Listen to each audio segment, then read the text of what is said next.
Boom, everybody. Who's all up in here? Welcome. Welcome. This first episode of Weird News. Something. Don't get too thrilled. We just look at other people looking at TikToks and shit, because if those people can be lazy, I can be just as lazy. You know what I mean? Let's go. I want to see what 20 Seconds of Horror is doing. I want to see what... that's not accurate. Jake Paul doesn't have a shirt on. I don't want to watch Disturbing Police. What?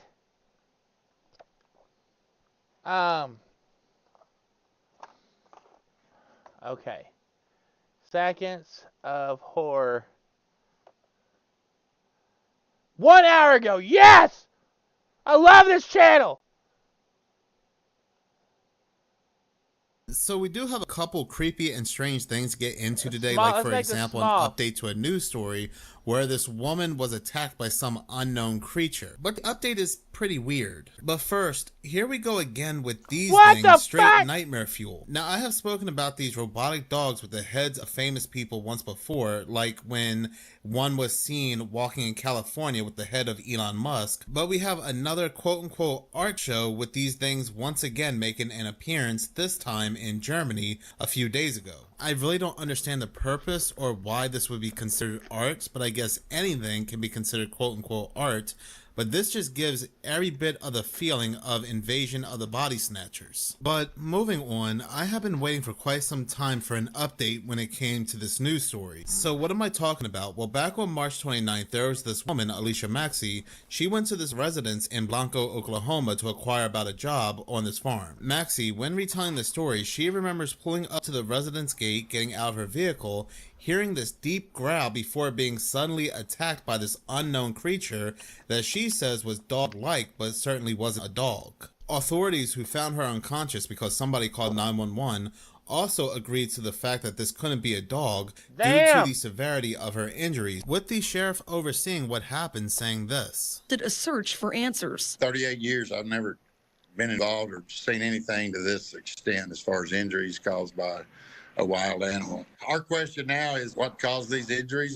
They had some theories. It could have been probably a bear, lion, a coyote, even a bear, but they were adamant it was no dog. There were even some people suggesting it could have been the cryptid known as the Dog Man. So the investigators, they took her torn clothes for a DNA analysis to see what kind of animal could have caused this. 30 plus years, never seen anything like it before. Well, we finally have an update. The results came back. I mean, it's got. I'm excited, because if it's not a bear, I mean, what kind of animal would it be?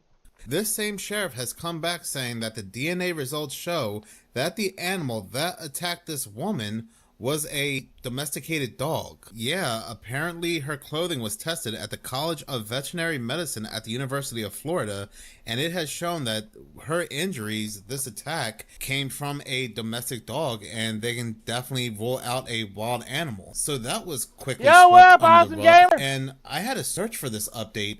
Because what's weird, when this story first broke out, due to how odd they were making this, that nobody's ever seen something like this before, the woman saying that it was dog-like, but it wasn't a dog, really made the news. It made JJ, sponsor me! Accounts. It was a pretty big story, and yet this update was pretty much swept under the rug. Not even a feral dog, because there is a difference when it comes to DNA between a feral dog attack and a domestic dog attack. Now, don't get me wrong, I do know domestic dogs can really do some damage, but they really made it seem like this was no dog, especially a domestic one. Weird, this is definitely one of those stories where you either believe the mainstream narrative or you feel like something more is happening here, and again, they're just quickly sweeping it under the rug, and we're going to hear no more about it. But next, I do want to go ahead and talk about this news story. This sounds like this comes straight out of an X-Files episode. Matter of fact, it does. But this also sounds like multiple sci-fi movies you may have seen in the past. So last month, multiple news agencies were talking about this ship called the Blue Heron. This ship sails all over the Great Lakes, and last year it was receiving routine maintenance. The individual doing the maintenance was Marine Superintendent Doug Ricketts, and as he's inspecting the rudder shack part of the ship, he stumbles upon something he's never seen before,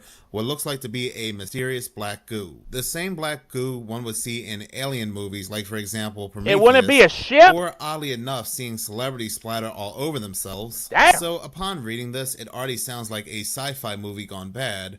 But anyway, this individual, Doug Ricketts, surprised by what he saw, he takes a cup and puts this black goo inside a cup. So he takes this cup of black goo and he brings it to the researchers at the University of Minnesota Duluth, where they would go ahead and name the sample Ship Goo 001. These researchers would then begin to study this goo, and to their surprise, it contained life. But not just any life, a microbial species unknown to science. In their words, they have never seen anything like this before. The research team reconstructed 20 genomes from the goo, then they compared those genomes to a database of previously identified organisms.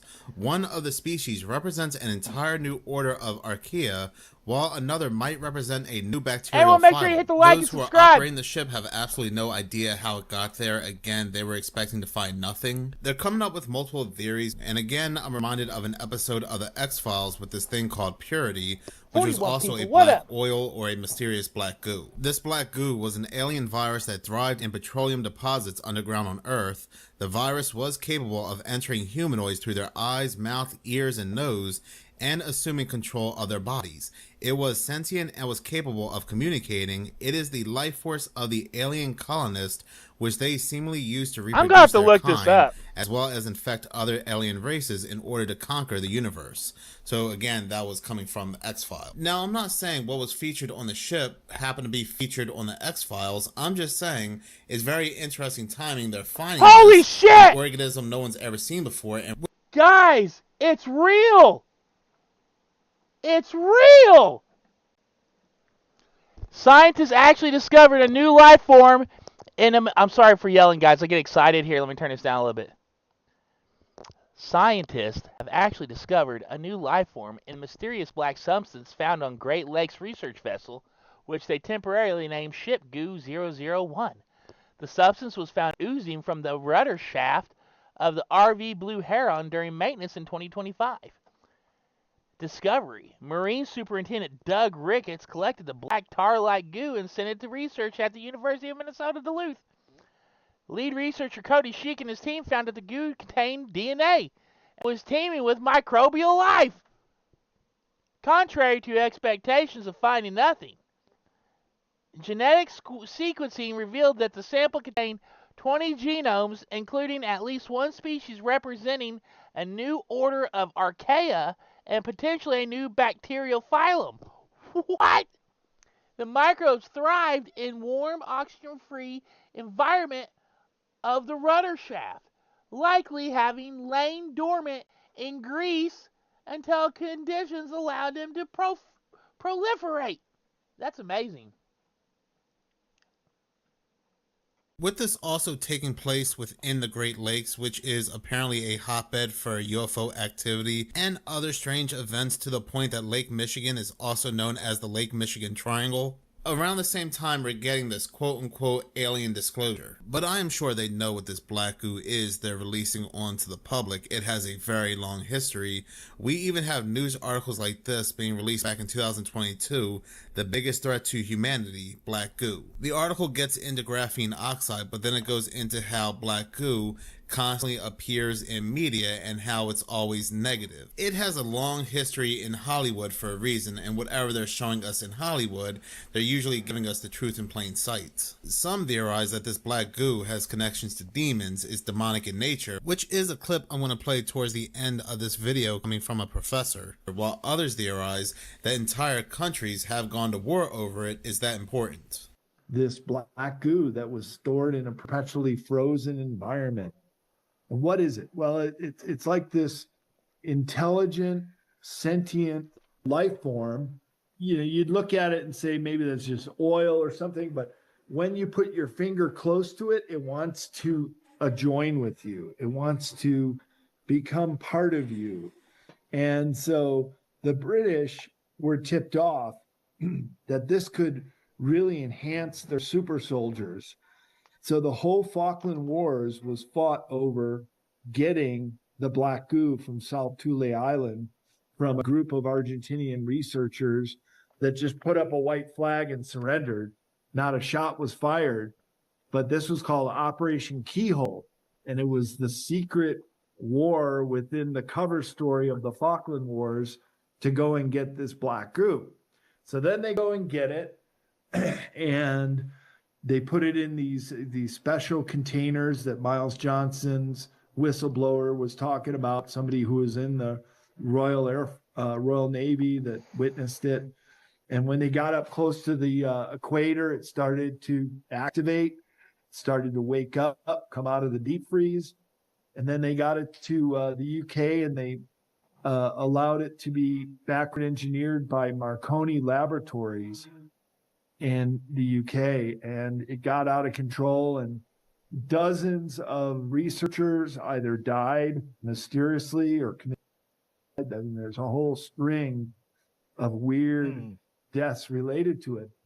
But it was all to understand what it was and then give little bits of it to their super soldier program. The thing about GEC Marconi, because they were also tied to Reagan's Star Wars program as well, and that was theorized to be connected to Project Bluebeam, a lot of these scientists, 20 plus British scientists connected to Marconi, did meet very mysterious ends and disappearances, kind of like what we're seeing today. This next interesting video comes from the Jody69, but after his video, somebody may have captured one of these on camera. What is actually flying around our skies other than airplanes? And why do I say that? Because United Airlines Flight 1980, flying over San Diego, California, claimed to have struck something. The pilots of the Boeing 737 Y'all make sure you subscribe, at first please. said it was a drone, but listen carefully to the description he gives to the tower. Roger, 1980, get off of runway 27 at Broadway. 1980, Roger, straight ahead to spot 1, and when their contact ramp. Yeah, put a spot 1, and then contact ramp, and we hit drone at around, probably at around 3,000 feet, about, around on our base leg, between Jet Dog and... Live on the backup channel, we're doing Weird News Tonight, and we've already got up to like 55 views. We're doing good over here, so y'all make sure you come by. That's at It was so slow, I couldn't tell it was red. NJASTARS. Check my channel. And you just heard it for It's pinned on the yourself. channel. At first, he claims it was a drone. We hit it at 3,000 feet. And then he was asked again, any lights, any indicators? No, I really couldn't tell. It was red and shiny. So do you think it could have been this right here? Red and shiny? Or how about, like many are claiming it was, one of these? You know, these that have been spotted in a lot of different areas? And once again, a lot of people that listened to that transmission claim that the pilot knew exactly what the aircraft struck, but just changed the wording a little bit because he was on an open mic. Modern drones can travel 3,000 feet, but the way he described it was kind of odd. And then I saw this video from the paranormal chick, and I'm wondering if this is what the pilot saw. The following video comes from a woman with the handle name of Biker Witch. Her husband was driving down a remote road in Ohio when he captured something truly out of this world. What appears to be a bright, glowing UFO just literally hovering above him. I don't think he was supposed to capture this, but he did. Take a look at this footage, comment below, let us know what you think. Is this our technology or is this alien?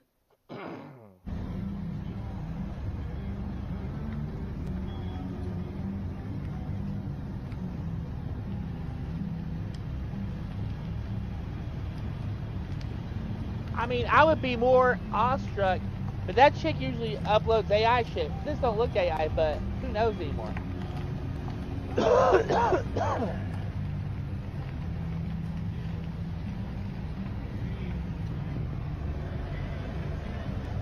Literally nothing out here.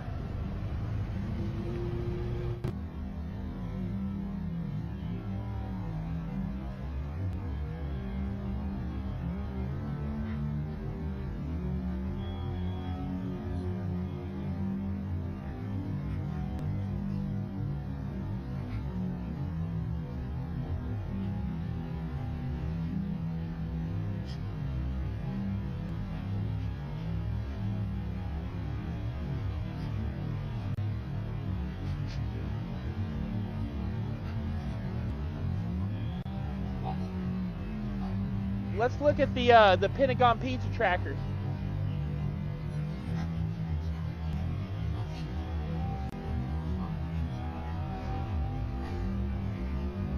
This woman on TikTok did a AI filter where it expands your photo. She uploaded a photo of her cat and dog on her couch. The AI expanded it, and it put a random woman on her couch.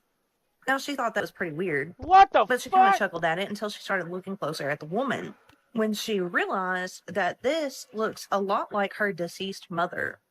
Here's a photo of her deceased mother for reference. AI kind of creeps me out because I have seen a lot of videos where people will take photos and AI will add something into it. And I've wondered if AI was able to pick up on ghosts and spirits and stuff like that. And with this particular occurrence, I think that it might. Oh, that's freaking weird. That looks a lot like her mom, y'all. That looks a lot like her The mom. AI-generated photo has the same face shape as her mom. It has wavy hair like her mom, even the same hair color. Now, I did see some theories that maybe the AI was able to go into her photos, and it just so happened to add a photo of her deceased mother into its program. Oh, that's creepy. Because I've seen other instances of stuff like this, too. What do you guys think? And more than likely, that is what happened, AI. And this video comes from Whoa, That's Strange. Once this photo was taken, AI went through this woman's gallery and made additions. We've heard stuff like this before, but this does not make it any less disturbing. I have made a video once before that Google's AI is allowed to go through people's galleries and photos with or without their consents. I wasn't planning on filming our anniversary dinner, but when we walked up, there was a dead body outside, so I knew it was going to be an eventful. Hey, so what's wrong with you?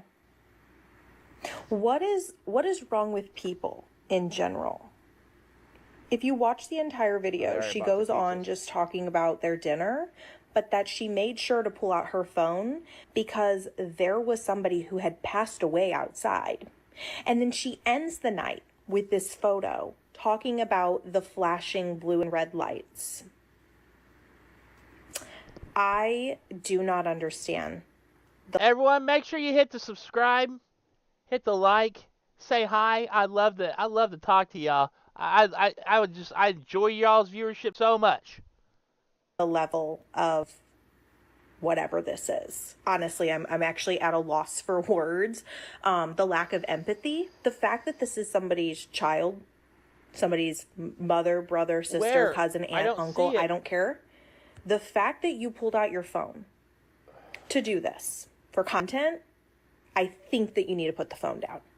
I think that we really need to rethink. That video came from Sip Tea with Brittany, and this video disturbed me in a way not paranormal or a conspiracy, but just goes to show how desensitized we are when it comes to people. I seen this girl from my church. She did a social media post of her standing in front of her dad's casket, and I was like, don't do that.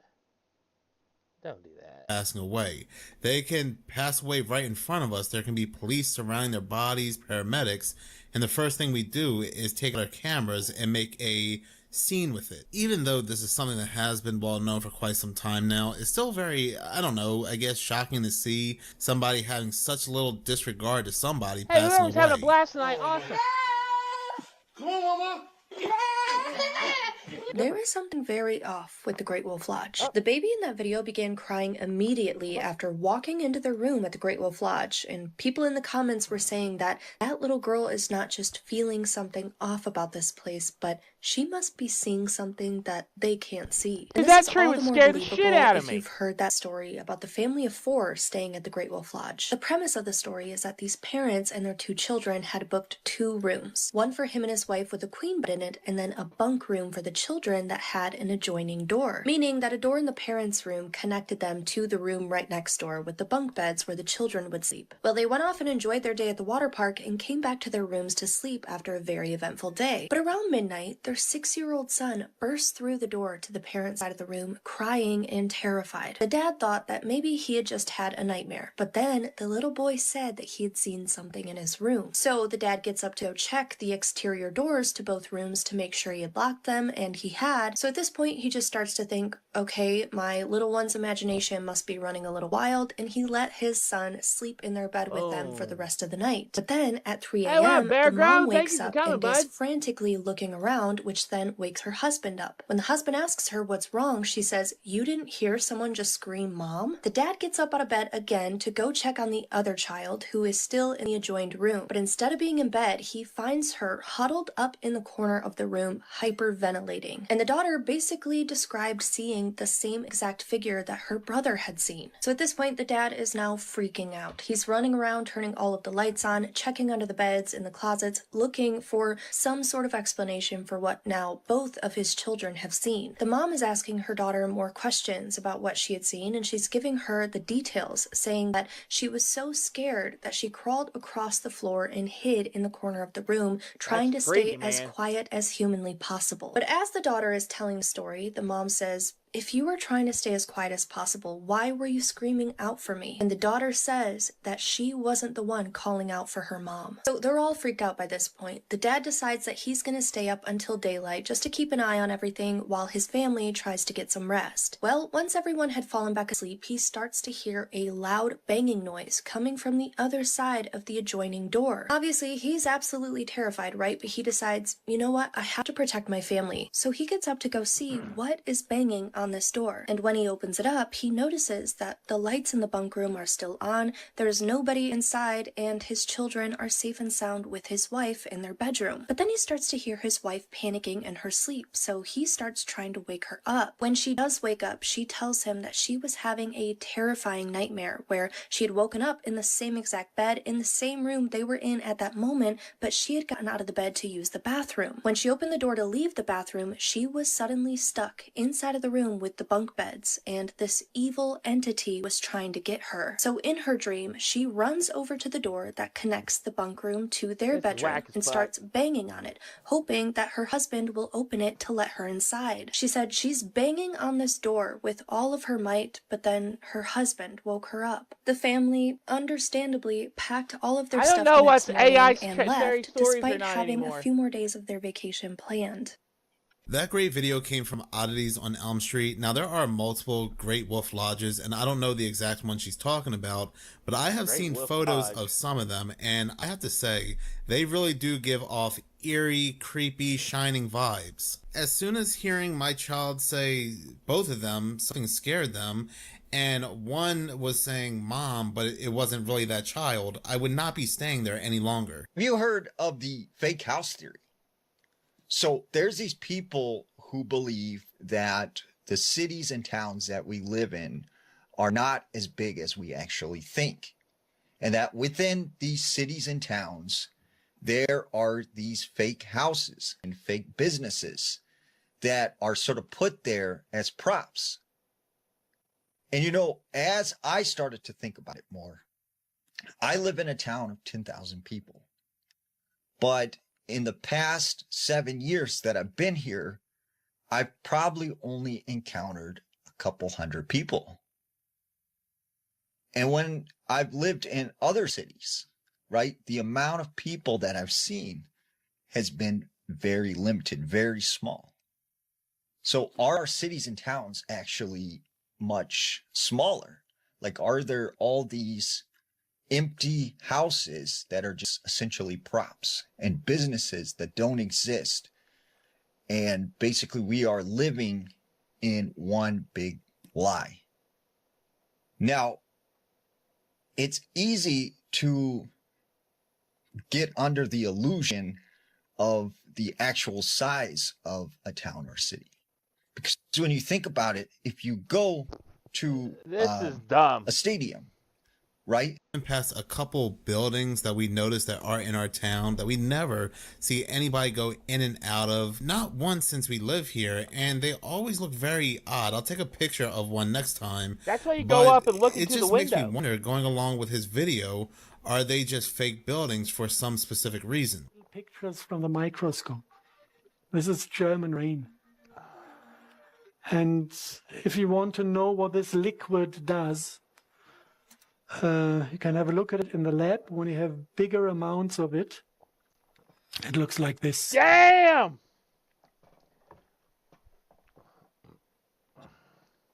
Look at Axel go. It's a liquid crystal. This liquid is self-organizing physically. And this, at the moment, is sleeping. It's not aware of being observed. It's quiet. Sometimes when it doesn't like to be observed, it might jump out of the pot straight into your face. If you have two of those in one room, get them 5 meters close to each other, they stare at each other, then they decide that they want to be united. And then they start to pull. It's like magnetism, but it's intelligent. And when they realize that you hold them within the vessel and they cannot escape, they get angry and start to shake the vessel and try to break through the wall. Because they know once they are through, they can flow over the ground and unite to a bigger unit. This is something you can just observe in the lab. And especially this liquid was extracted from those black stones. This is World War II leftovers. We found them in an underground facility in Bavaria, 1/2 ton of it. So we can imagine that the SS processed quite a bit of this. And I guess that the guys found also the technology to extract the oil from it. Must have been there in written form because they did it in the lab successfully. If you look at those stones, you have a brief history of things reported out of former times. You have, if you look at H.P. Lovecraft, the descriptions of the black magic communities in Eastern Europe. They had kind of sculptures out of this black oil schist. And once a year they went there slaughtering little babies to get the demons out of the stone, sacrificing little children to communicate and get the service from the demons. This is one thing mentioned. If you go back in history, you find them in the Kaaba in Mecca. The same form of phallus-shaped structure that is described in Vedic script as Shiva's lingam, that is described in this Lovecraft script. A fragment of it is part of a central story coming out. What the interesting has so much interesting history and lore behind it that... So I'm only going to watch the ones I can watch until I get that bored with it. And then we move right along. When seeing something like that... The black sludge blows my mind. Did you guys hear about that? The black sludge. They found black sludge that is a secret bioorganism that has 20 genome that is unrecorded ever. It's real. Ship Goo 00. On that ship, that news story coming out, with the interesting timing that it's paralleling with the whole quote-unquote alien stuff that they're now saying is interdimensional or even demons, what type of role is that news story going to have? This is one of the scariest stories to come out of Tennessee. I tell a lot of scary stories in the dark, but this one truly makes my skin crawl. It actually makes me sick to my stomach to think about what could have possibly happened to this family in Waynesboro, Tennessee. This family was the Flight family. They were a small family of 4 that lived on a nice rural farm. Now, this farm, they had cows, chickens, pigs, your essential stuff. If you so see husband, any wife, shout a out son, and a 1-year-old or baby. Their neighbor had actually asked them to slaughter a pig for him. The neighbor had paid them to do so. Anything that's and the day remotely came for him to pick questionable up on my his other pig, and he channel, never heard you from his tell me neighbors. right away, okay? So Mr. Lomax, In the the neighbor who had past, paid for the hog to be bids, slaughtered, and I walked will over to their farm.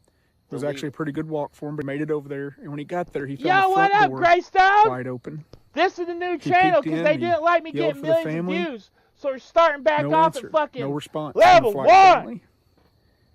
He walks into the house and he's trying to announce himself because you gotta think they're out in the country. You can get taken out for walking on somebody's property and trespassing. So guys, it's like this, all right? The rule for modding on this channel and the other channel is if they say something really messed up and it says hide or allow, just don't even touch it. Unless it's something cool, and then allow it. But don't ever hide it, okay? Trust me on this. And when he peeks into the Thank you, kitchen, Greystone. he sees their 1-year-old baby sitting in the high chair smiling. Now, this is going to sound like something out of a horror movie, but it is 100% true. You can look this story up for yourself and read the deep dive. And with how YouTube is right now, if you just got some down mofos that like to come in when the bell happens and like to smash that like and subscribe, you can get, anyone can get 20 to 40 viewers like that. Now, whether you keep them or not, that's on you. You know what I mean? But, like, this is possible. I don't know if it's possible within the 1 month I have money to live on, but we're going to try. This guy's in Oklahoma. Details. This 1-year-old baby was creepily in this high chair, just smiling away. We're happy No you're here noise, too, bud. not being upset, not crying. Now, mind you, this is in the late afternoon. Was you doing it Mr. in Lomax this way? looks around, and he yells again for the family. Surely must be nearby. They're not. The dinner table was completely made. All the plates were out. Everything was in order. It looked like they were about to sit down for a nice family dinner. All their belongings were there. Nothing seemed out of the ordinary, except for the fact they weren't there, except for the 1-year-old baby. Mr. Lomax picked the baby up. He walked back to his house, and then he had to go actually into town, because this is before cell phones. He had to go into town and contact the police. The police came back, and despite their greatest efforts, to this day, the Flight family has never been found. Their belongings are still there. There's no sign of a struggle. The only odd thing was that front door that was left open. Now, many people accused Mr. Lomax for being the one that did this, because he's the one who found them. Was he trying to get this hog for free? Was he trying to take their farm over? Nothing ever came out of this. His whole family vouched for him that he'd been there with them the whole time. There's no way he could have done this. There's no sign of a struggle. So even if he did do something to them, there was zero sign of that. The canines never found any trace of them, and their vehicle was actually still in the driveway. Now, people have speculated, did they abandon this baby? Well, why didn't they take their belongings? You know, back then, people were poor, and they would often abandon their kids and even give their kids away. But their belongings were still there. Their farm was worth a lot. They had tons of cows, tons of chickens, tons of sheep. It was a nice working farm. To this day, no one ever knows what's happened to that family. The baby went on to be adopted, and that family's property, the creepy history didn't stop there. Years later, a pregnant girl was actually murdered by her in-laws at the foot of the property. There was a teenage boy who went missing and then had later found drowned in a pond on that property. This property has still to this day sat vacant. It has been bought by another family, but they have not built anything on it, and they don't seem to be using it. This story has sparked so much debate in Tennessee of what could have happened to them. Did they go live a life somewhere else? Were they somewhere buried on the property? If somebody did do something to them, why did they even want to do something to them?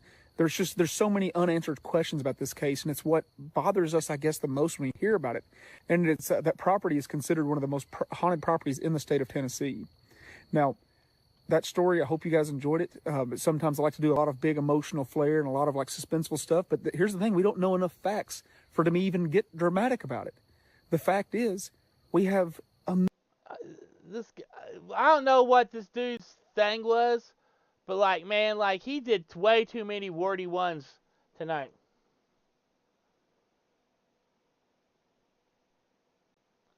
Do it. Thank you for leaving my channel with nothing in its most fragile state. I so love you, OJ McBaggins. Get fucked. Alright.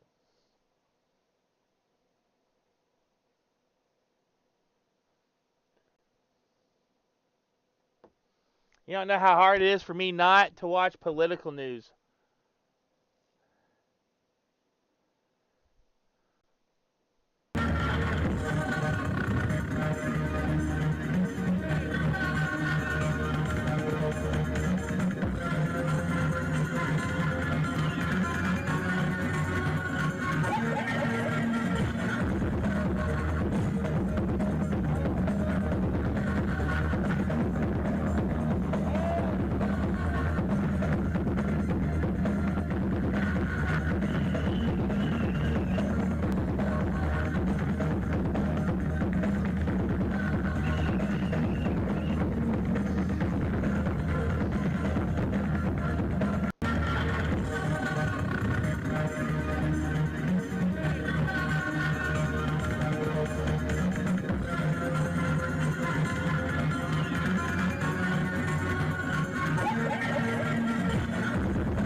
I got as many views as they let me get. I just keep dancing on that. If you're... Shut up. Yeah, I am a small content creator. It won't matter. What?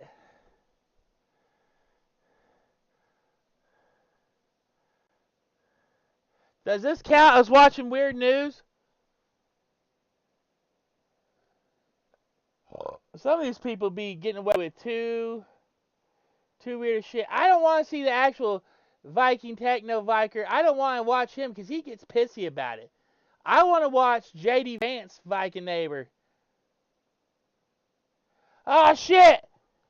Rudy Giuliani in critical condition. Oh my god!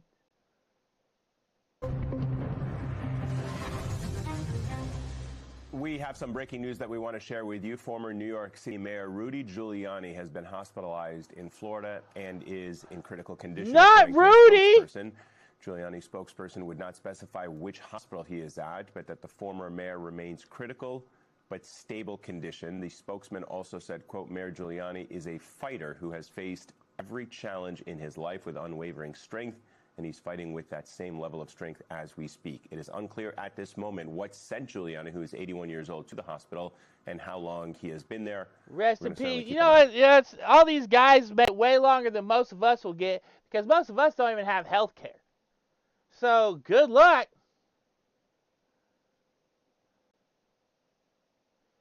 He cracked multiple realities, then died.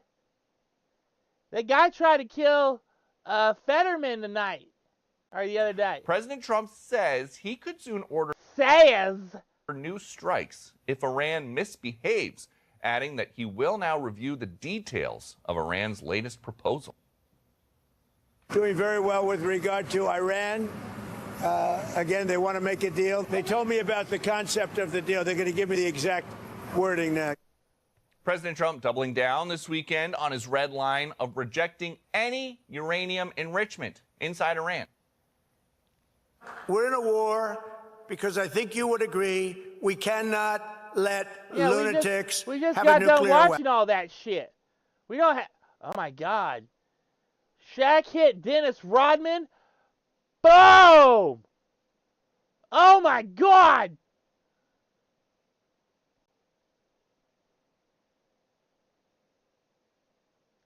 No, where's Barry Step?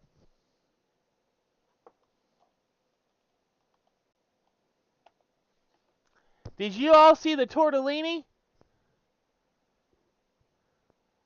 Did y'all see this? This lady tried to do an armed robbery on a gas station? The hell is this? This is a robbery. It's a robbery? Okay. Sit down. Okay. There's a robbery. I'm telling you right now that there's a robbery. There's robbery. Oh my God! What are you doing? Uh-oh. What? What are you doing? The owner in the back room. The robbery. Yeah, the owner in the back room. The owner in the back room, run! What the fuck? What the hell is going on? Is she gonna shoot the camera out?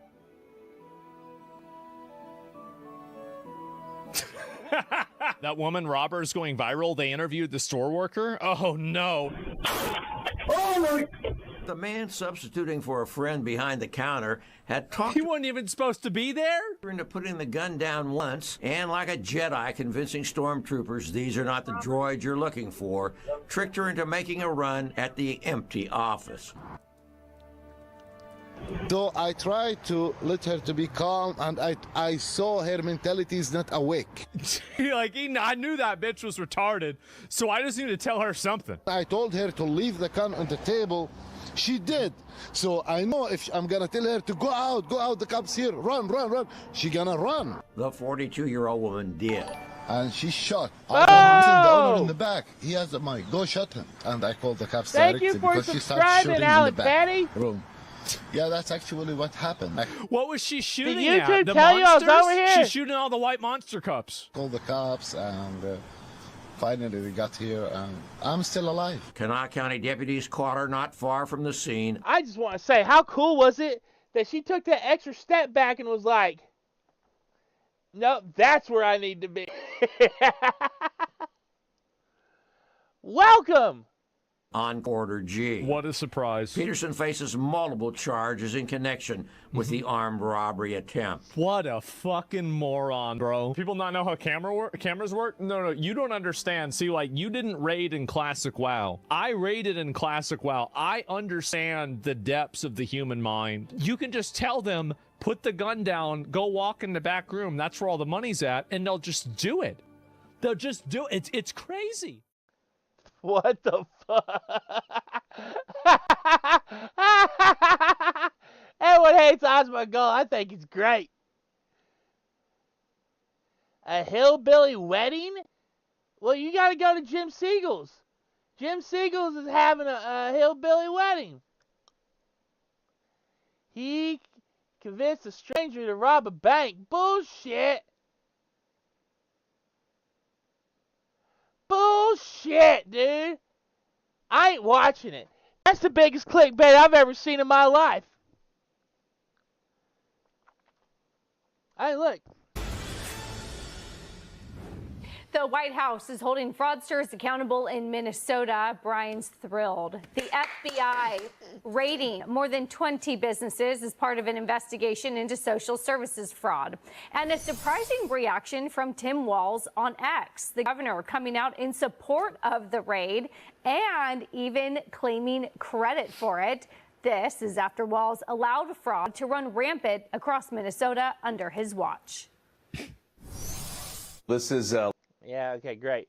I heard something today about some general with like a fake room in his, I don't know if it was just an AI story or not, but he was like high up there and he was selling secrets to the cartel.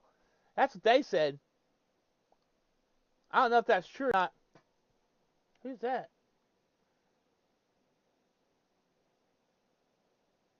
When your house is haunted but rent is cheap. Okay, I'll probably get in trouble watching that. Very step. Let's go. Open your eyes. We're gonna go through all of them. Welcome back to the channel, everybody. We're gonna look Let's at get mine after it. seated next. I told you about 18 earthquakes that happened last night near Area 51. All I did was go to sleep, wake up, eat a bacon, egg, and cheese biscuit, and there has been 28 more earthquakes near Area 51. Yes, I counted twice, and that was last time I checked, like an hour ago, okay? There may be more now. Anyways, a geophysicist said that this is atypical. This many earthquakes, a swarm of earthquakes, get does some not money normally and get happen down there. in this area.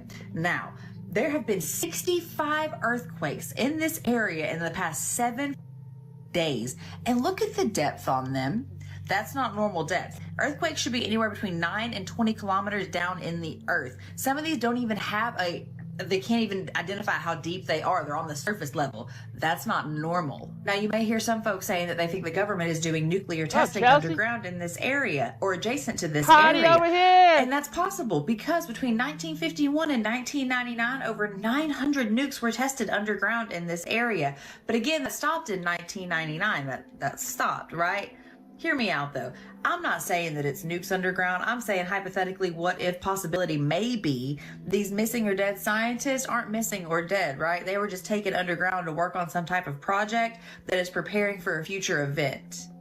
I don't know. I'm going to keep digging. I think in regards to the missing and dead scientists, I think the dead ones are clearly dead. I think the missing ones are either going to be found dead like body later on, doubles. or they've been abducted to go work on some project similar to what she's talking about here. I don't think that the explanation for these earthquakes being underground explosions makes any sense. She's the one that decided to focus in on the specific detail of these things not being as deep as they typically are. But that theory could only make sense if you completely overlook that data point. I think that specific detail should have us looking in the direction of this is coming from an outside source. Something above ground could be causing this earthquake, and that's why it's not as deep as they typically are. But before we move on to the next clip, everyone stop and think about something. We heard all this talk in Congress about how they were wanting to... Favorite anthropologist, Billy G. Gates. You will love to hear what he's cooking up now. This is an amazing, exceptional, and also innovative idea.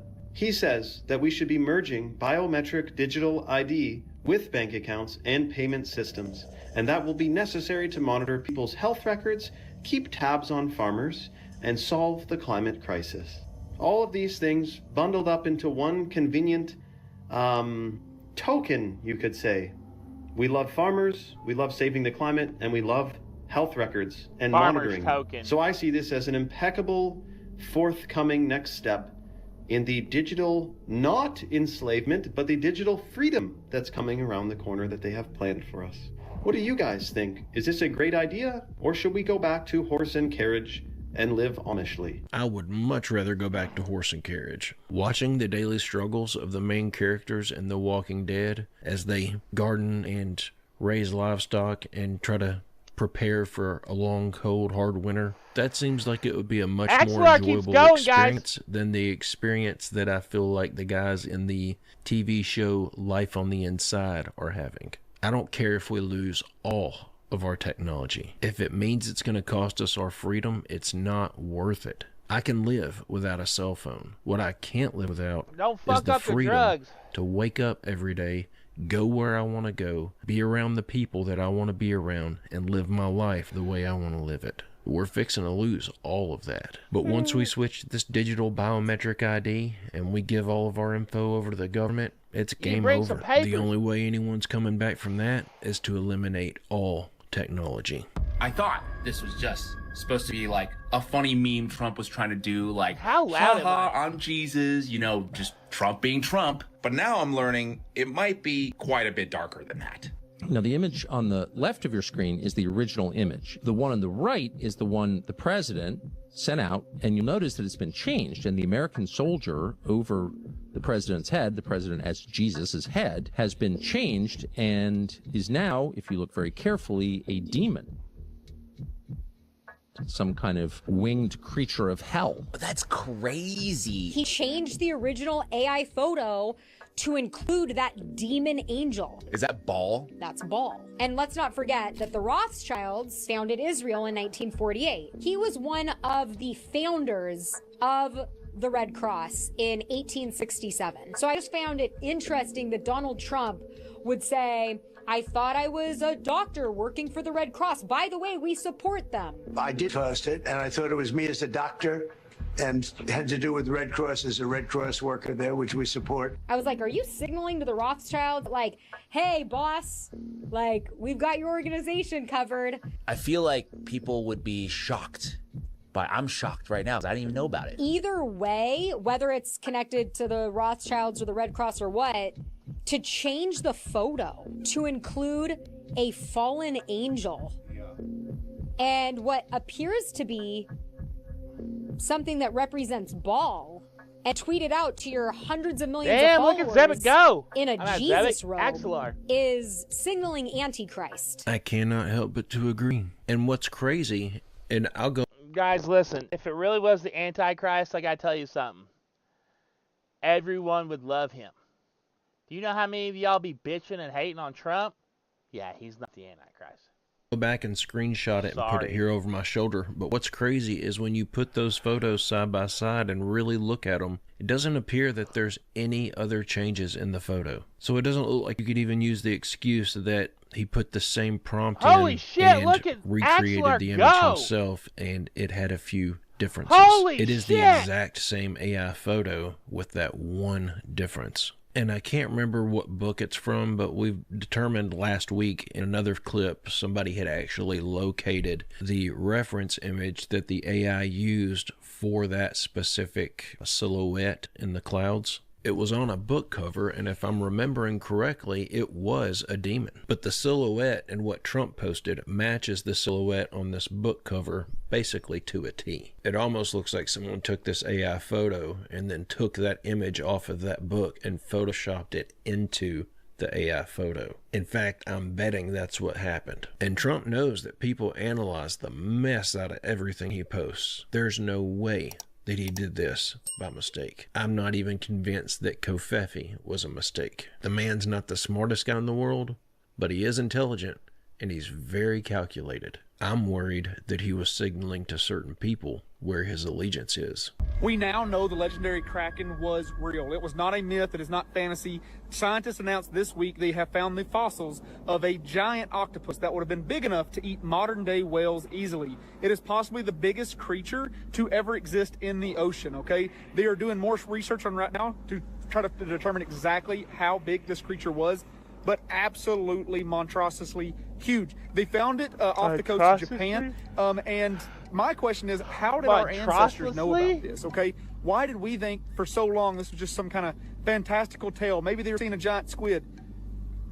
1,000 to 2,000 years ago, people were commonly reporting them. Right now they're saying that this fossil is like 60 million years old or whatever, and maybe that one is. But how do we know it's not still down there? Because our ancestors might have only been seeing them commonly because they're using wooden ships that don't use motors or engines, okay? If you did not know it, octopus are extremely sensitive to loud mechanical noises. In fact, they're so sensitive to it that octopus have been found with having abrasions on the inside of what their eardrums would be because the noise is so loud to them, it drives them away. So if there was something as big as a kraken, it would be even more sensitive to these noises that could drive it deep into the ocean. You guys have heard me do the podcast about the Blue 52 noise that we can hear in the ocean that they think is a whale, but no one has ever photographed it or filmed it because it's so deep down in there. What if it's this thing? What if it makes noises like a whale to try to lure whales down to the depths where it can eat? Okay, giant squids were found just about a century ago to 100% be real, and we've only caught a giant squid on video like a...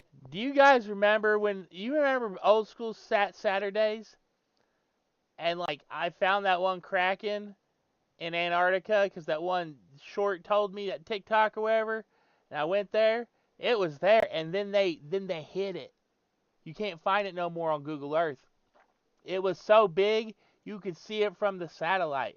A handful of times ever while it was still alive. This octopus very well could be out there still, and we just have not seen it. Because if you don't know the weird thing about octopuses, they are the closest things we have to an alien. Octopus DNA cannot be matched to any other creature in the world, okay? Octopus are extremely intelligent, like wildly intelligent, and we still don't know a ton of origins about octopus. So the mystery is just going to get bigger. I feel like, I think that this was really cool that we got confirmation that the Kraken no longer is a mythical creature. It's real. Let's work on Bigfoot next. I'm glad he made that connection with the Blue 52 whale, because that's the first thing that I thought of. What if this thing is still alive? What if a number of these things are still alive? And they're at the bottom of that trench, making that noise to try to lure whales close enough that they can catch them. Engineers have got to figure out a way to get a camera down in one of these trenches. They got to find a way to design something that can withstand all that pressure. There is no telling what is actually living at the bottom of those trenches. There's likely even animals in those trenches that were the result of the fallen angels doing these genetic experiments on the wildlife back in the days of Noah. I'm sure they did genetic experimentation on aquatic life as well, and the odds that one of the things they genetically experimented with was able to breathe underwater is pretty high. There may even be things down there that are half sea life and half fallen angel. Something's got to explain why there's a living being that can withstand the pressure that's down in those trenches. Maybe this isn't normal life we're talking about. But what are y'all's theories? Do you think this thing is still alive? The ocean's pretty good about destroying forensic evidence, so the fact that we found this thing is pretty amazing. Okay, hold on a second. This guy on Twitter booked a flight and a hotel in the Philippines to go during Easter, okay? He got this email right here from the hotel. And they said that fuel and oil prices more than doubled, temporary fuel surcharge will be applied, and in their company history, they have never experienced such a sharp increase in operating costs. Then he continues that it took about a month in 2020 for the world to realize the economic impact of COVID, and lockdowns are already happening in Asia. This chart is a great representation of the magnitude of today's oil shock going to hit the Western economies very soon.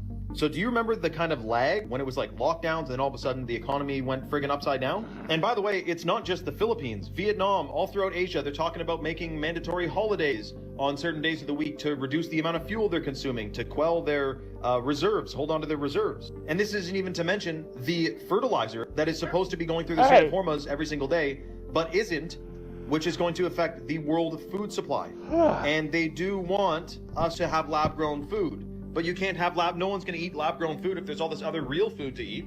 But what if there's less real food to eat because of this fertilizer crisis? You see what I'm saying? Problem, reaction, solution. So I don't have all the answers, but we need to keep our head on a swivel here because something strange is coming around the corner. And I ain't getting no mark. I ain't getting no mark neither. And I'm certainly not getting a chip in my brain. I hate it when it feels like the clips I'm sharing with you guys are going to make your day worse, so to speak. Like it's going to leave you with this overwhelming sense of doom. I know that's just the nature of the beast with a lot of the topics that we cover, but I just want you guys to know it is not my desire to make you feel like there is no hope left. But when this many signs are pointing toward an incoming food shortage, you've got to spread the word. So I hope that clip didn't just ruin your Friday, but everybody needs to know it is time to prepare. And just a quick tip from me, one of the things that I like to do, one of the best foods that you can store long term for this type of situation is rice. You can get tired of eating rice really quick, but you can go to the store and you can get these little packets of different seasoning mixes and you can make like 20 different meals out of rice and it legitimately tastes like you're eating something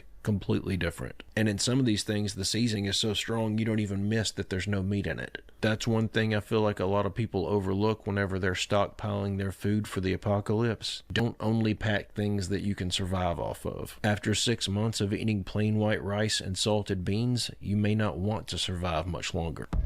You're now going to get a speeding ticket without ever being pulled over. Avis. No, I'm not talking about the car rental company. I am talking about the automated vehicle identification system. These are like those flock cameras you see at the traffic lights.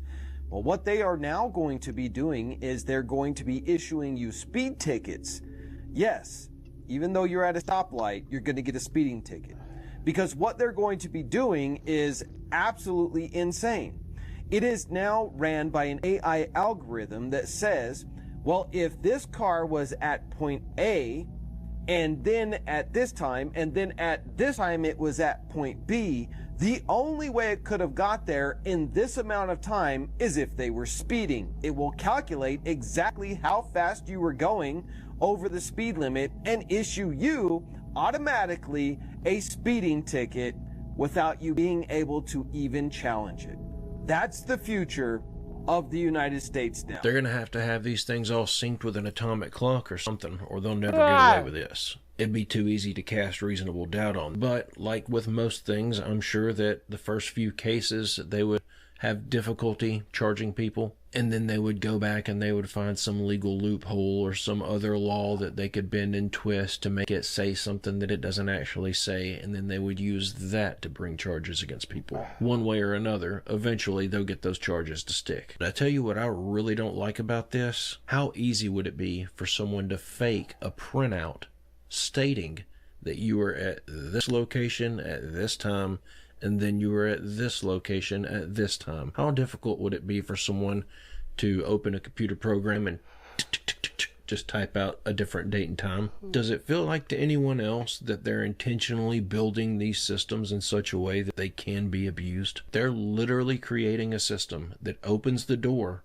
for us to start prosecuting people for crimes that have no actual physical evidence or witnesses. That is not a good idea. So a lot of y'all saw my last video and you're like, the message was great, but it's AI. You go, 1st Battalion made up completely of humanoid robots, all lined up, ready for inspection. RA-01, give me a salute. Trust me, guys, I want to believe that it is, but it isn't. And I'm about to tell you it's coming directly from Pentagon, from literal congressional testimonies, and from other official United States government budget cadence documents. of that dude's voice is so AI. On April 29th, Pete Hegseth, the Secretary of Defense, sat in front of the House Armed Services Committee, and that's Congress, and announced that that the United States is creating a sub-unified command specifically for autonomous warfare. That means robot warfare, people. Now it's got its own military with its own command structure. just like the Special Operation Forces and just like Cyber Command. This is real. And in the fiscal year 2027 budget, which you can actually pull up yourself at comptroller.war.gov, the Pentagon requests $54.6 billion for this Defense Autonomous Warfare Group. That's billion with the B, people. That's a 24,000% increase from last year. That single budget line is bigger than the entire budget of the United States Marine Corps. A company called Foundation Future Industries just received a $24 million contract from the Pentagon to test humanoid robots called the Phantom Mark I with the Marine Corps. These robots are 6 feet tall, AI powered, and they already sent 2 of them to Ukraine in February. They were tested on the front lines. They have already used them. The company that publicly stated they plan to provide 50,000 of these robots in 2027, that's next year. 50,000 autonomous humanoid robots designed for combat. This isn't a movie. This isn't AI-generated content, people. This is documented, funded, and being built right now. Now, when I tell you this is real, these are the receipts, congressional testimonies, government budget documents, and Pentagon contracts. News coverage from every major outlet. The question isn't whether this is happening. It is already. The question is, what are we going to do about it? Realistically, probably nothing at all, but at least they won't be a problem for a short while. At first, they'll just send those things overseas to fight in wars, and they'll be manning the front lines instead of our citizens. So at first, it'll actually be a good thing. Then while that's going on back home, they're going to have people getting used to having these things as helper bots. They'll start getting used to having them in their home. They'll get used to passing them in the grocery store. They'll get used to passing them walking down the street. I think before long, it's going to be somewhat common to see an autonomous car driving along with a robot inside of it on its way to do someone's grocery shopping. Then once everyone's used to having robots around all the time, then they'll start on this new campaign of, we can't trust humans to be cops. They'll start replacing every police officer with these robots. And then when there's no more human police officers left, I think that's when they flip the switch. But y'all leave me a comment down below and let me know what you think. Nope, Guys and gals, that was lame. Some of these guys be sucking it up. They don't want to work for it. Nah, Koga's out here wanting to work for it. Clearly.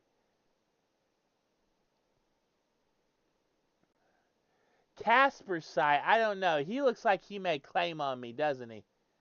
It's very easy. I don't know, man.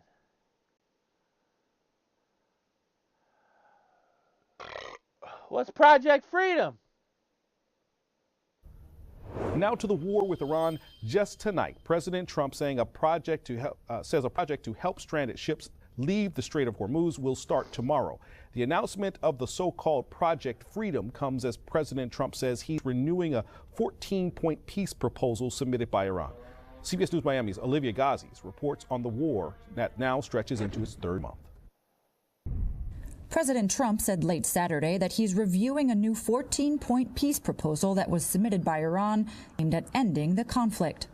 Again, they want to make a deal. They're decimated. They're having a hard time figuring out who their leader is. According to Iran state media, Tehran's latest proposal to the U.S. calls for issues between the two nations to be resolved within 30 days and aims to end the war rather than extend the ceasefire. Over the weekend, President Trump... about that. Hey, look, it's OJ McFucking Wagons. He ain't even playing me.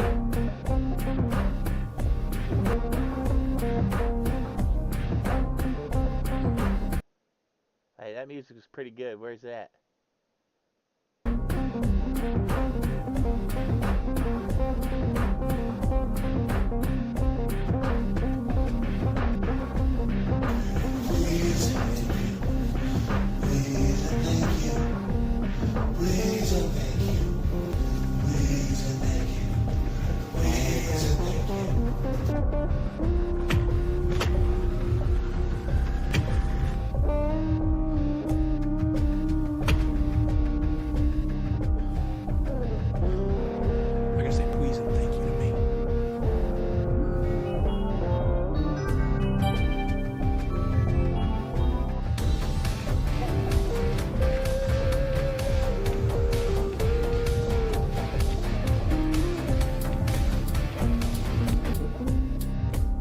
good night, bud.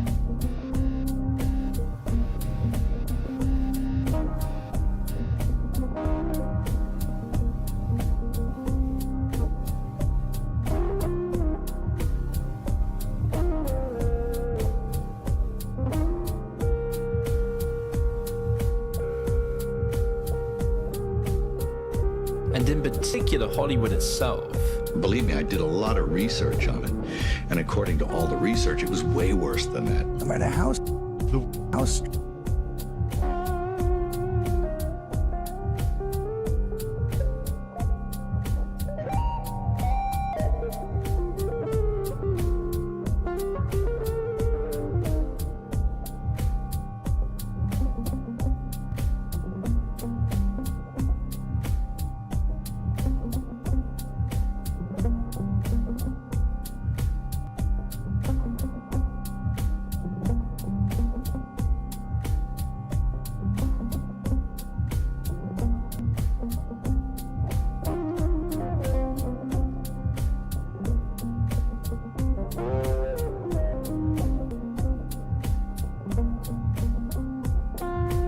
Trump phone?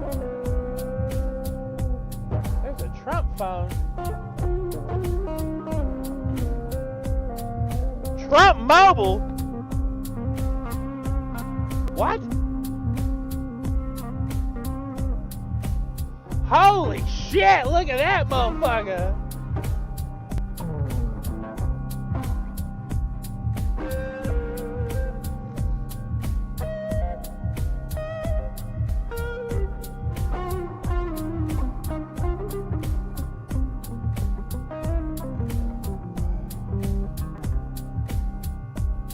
How do I get one? Plans.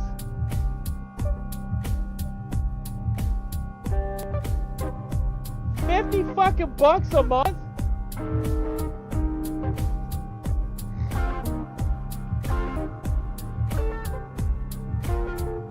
That's really not too bad.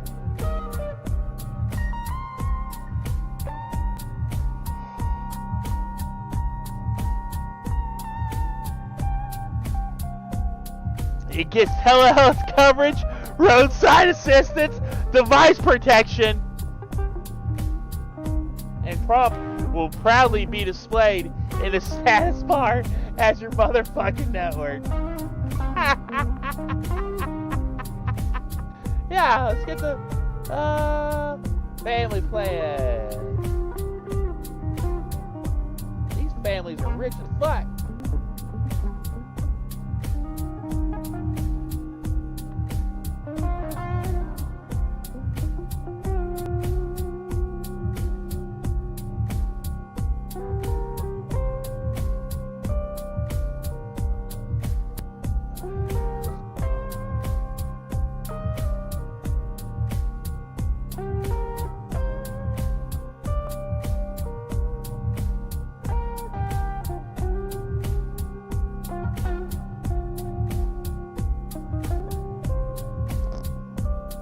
$15% off? What the fuck is that? I get the 47 plan.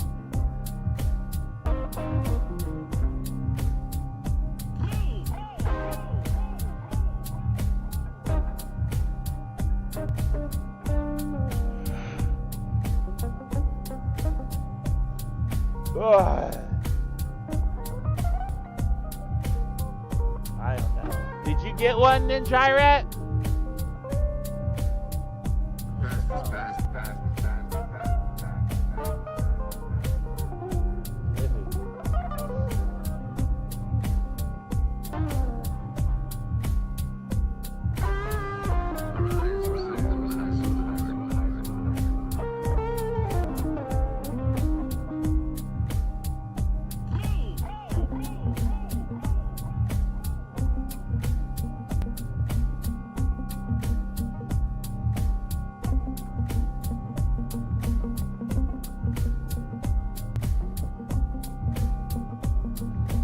My phones be discharging and shit.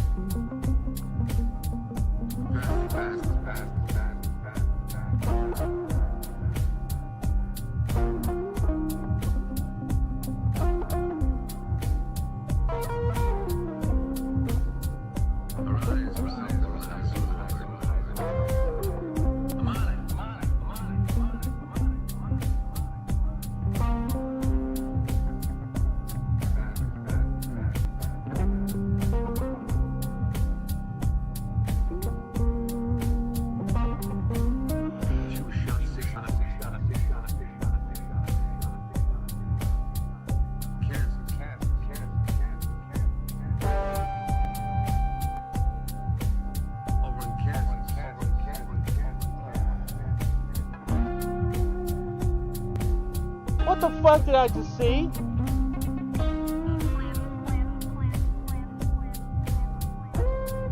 Dude, there's like some weird mist thing over there, dude. Did you see that shit, Harvey?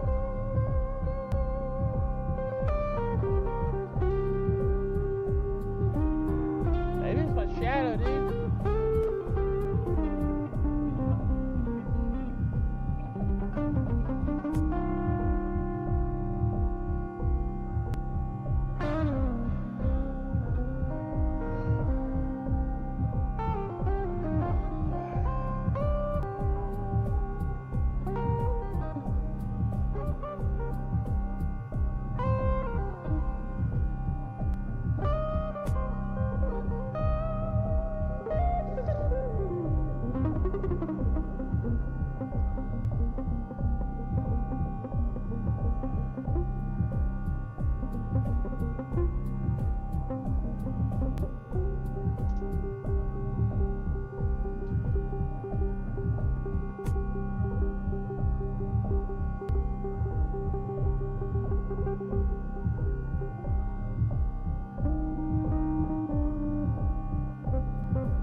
That dragon.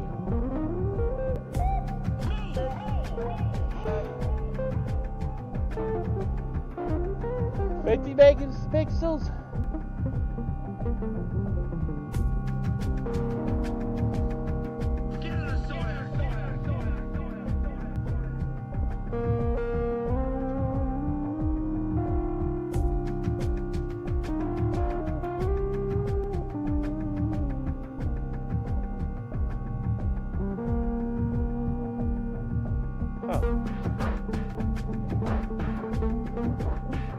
Well, if you want to spend $500,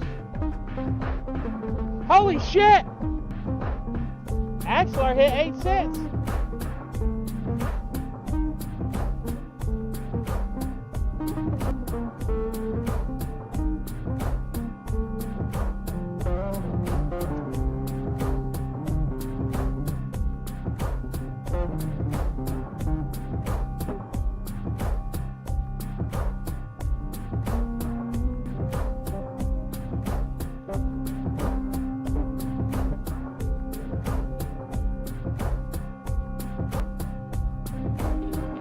Holy shit!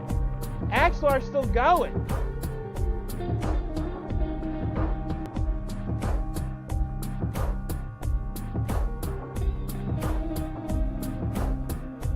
Holy shit! Axel Raxel, Axel Raxel, Axel Raxel. Here, Axel. Dude, that chicken was too good.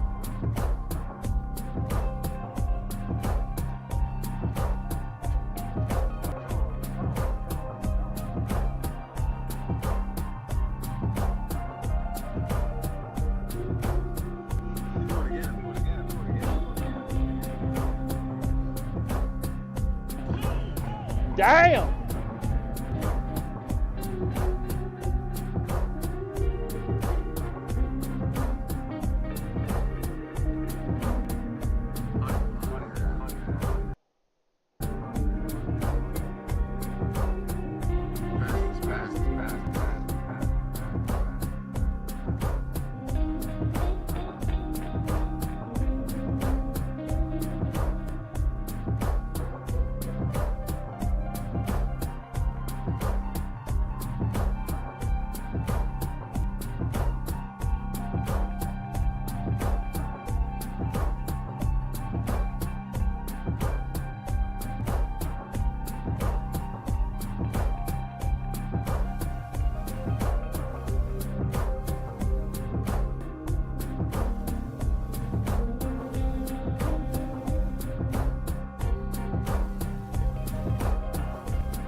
OJ's music's fucking me up.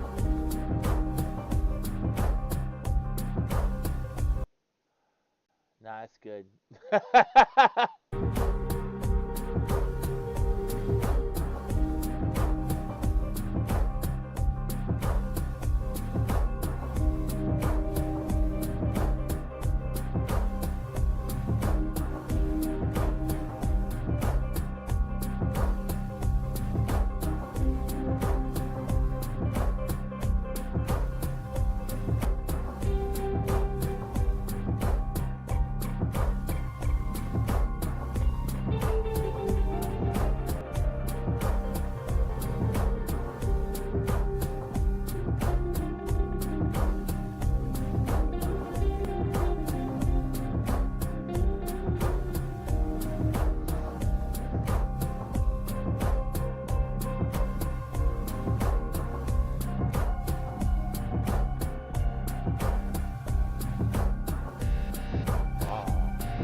В небе квадратик понарисовались. I've gotten over 10 million views and 30,000 comments in the last week from people that swear on all things holy. My Doritos commercial contest entry from 12 years ago, which did not air, was a famous classic ad all over TV. Isn't that crazy, babe?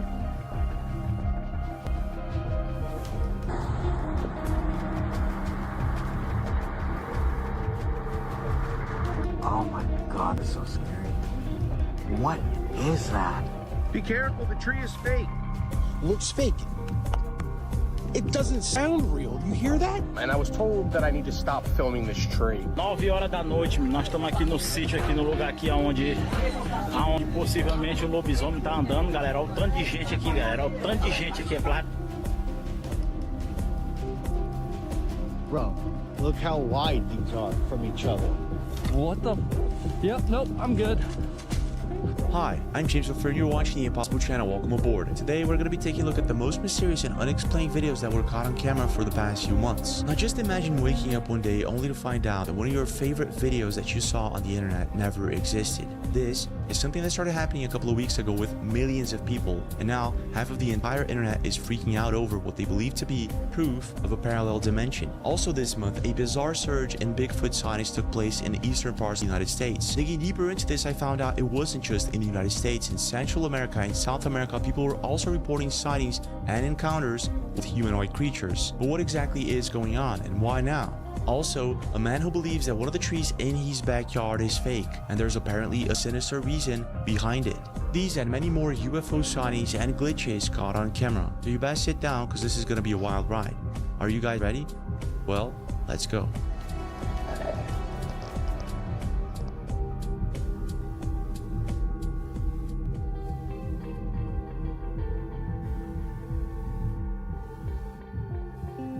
In a world where drones and satellites have become part of our daily lives, we've become comfortable with the idea that our skies are crowded with familiar objects. But hidden among them are anomalies that defy our understanding of reality itself.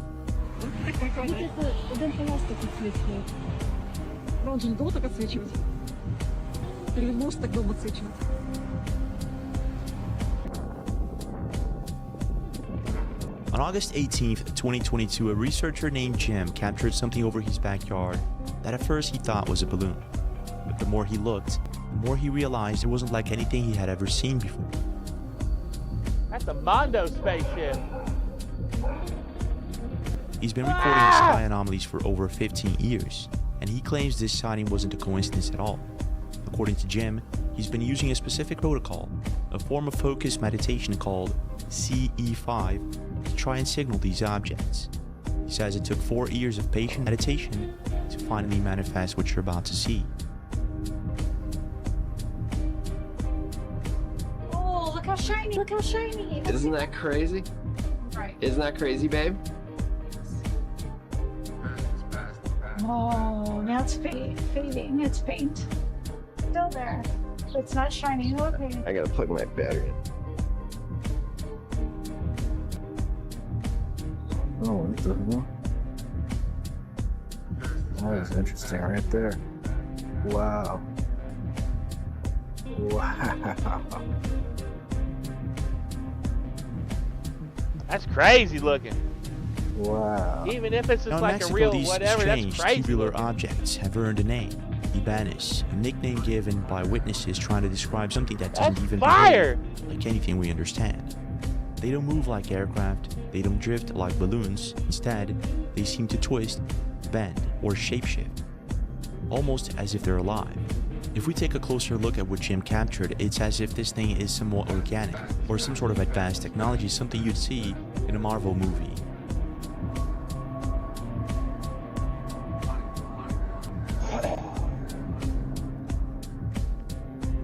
Oh, what the hell? That is interesting right there.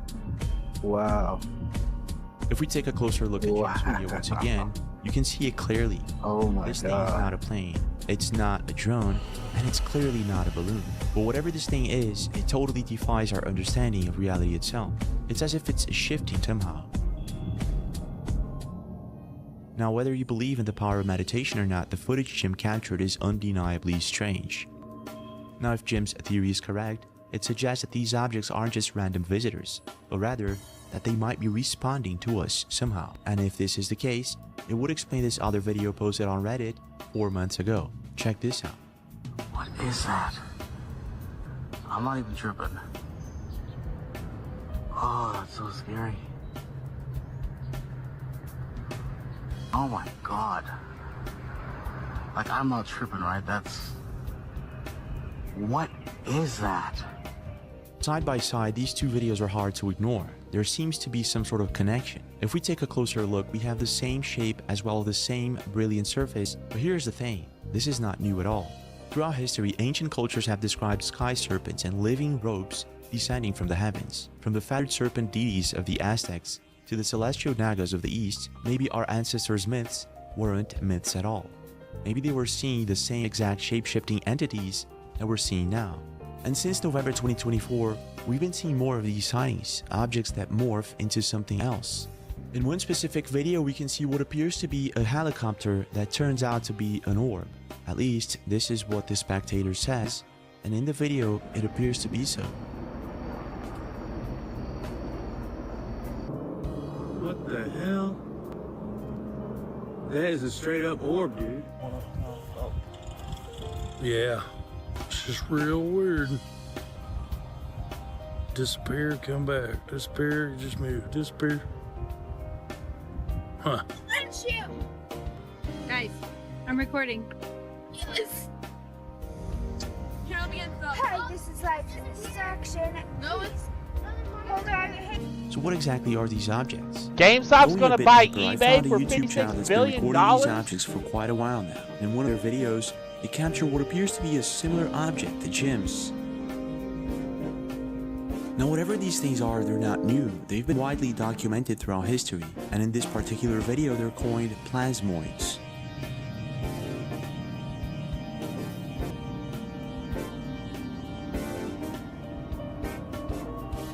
What exactly are these things? Is it an interdimensional object, like some say, or is it possibly an advanced form of technology, maybe watching us from afar? But I'll leave it up to you. Are these possibly the same angelic beings that were depicted throughout history, or are we looking at something else entirely? What's your take?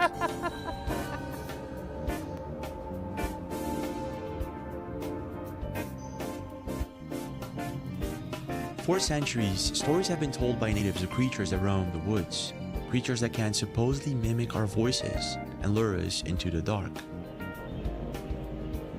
In Wabanaki legends, some of these creatures are known as Atsunjis. They're known to mimic our voices and have supernatural powers, such as tearing down trees with one stone. Now, most of the times, there's a really good explanation for the strange sounds we hear in the woods, but sometimes it's something more sinister, something that simply can't be explained. That was a bone I just broke. Hello? What the hell? Bro, I don't care about my bike. And this is exactly what happened with the hiker who stumbled across something that fits what the Wabanaki were about. On February 11, 2025, an internet user known as Dilly X Moto was exploring an abandoned stretch of forest in West Virginia, completely alone. Now, West Virginia sits right in the heart of the Appalachian Mountains, a place with a reputation that goes well beyond simple folklore. Researchers have spent decades documenting what's become known as the Missing 411. Bizarre clusters of unexplained disappearances where hikers, hunters, and campers suddenly vanish for reasons that, to this day, have never been fully explained. On June 1469, Dennis Martin disappeared off the face of the earth. The search area has expanded as the days stretch into a full week since the youngster was reported missing. I don't expect we'll ever really know exactly what happened to Dennis Martin. These were people who knew the woods, people who lived there, yet for some sinister reason, they simply walked into the trees and never came back. And it's right in the middle of these woods that Dilly X Moto found himself alone, with nothing but a camera, and this is what happens next. Drive quite a bit away, go to my buddy's house, and then there's a bike ride away to get to where I'm at right now. There's just a bunch of bones scattered.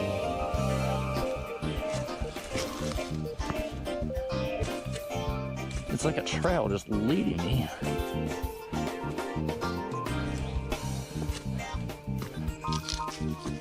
That was a bone I just broke. Bro, is that my fork? What? Hello? Did you hear that? The word help can be clearly heard coming from the cave, and now things take a really strange turn. Take a look. Why is that?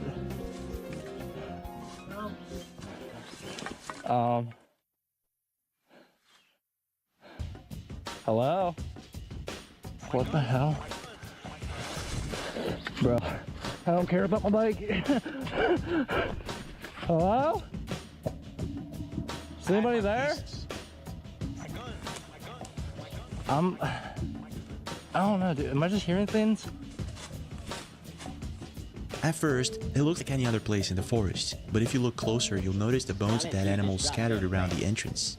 Strange, isn't it? At this point, Dilly X Moto should just turn away and go back, but he didn't, and this is what happens. Hello?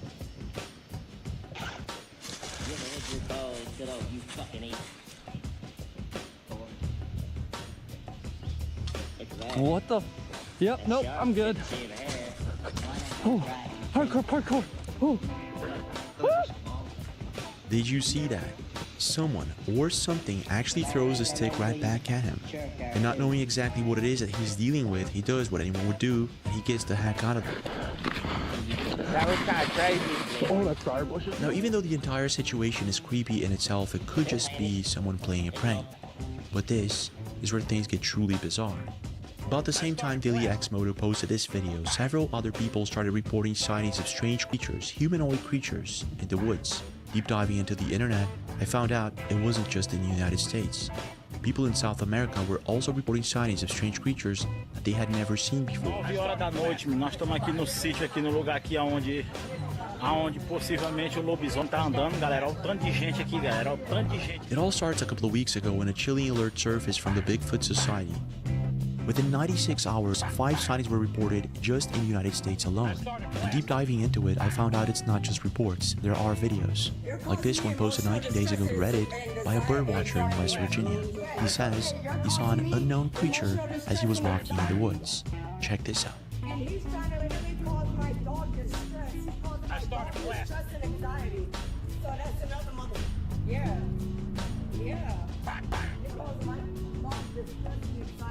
Did you see that? Lurking behind some trees, we can see what appears to be a huge, furry humanoid creature. it's looking right back at his eyes. It doesn't look afraid at all. The moment the birdwatcher realizes that whatever it is that he's looking at, that's no gorilla, that's not a monkey, it's nothing like he'd ever seen before, he runs as fast as he can. But it doesn't stop there.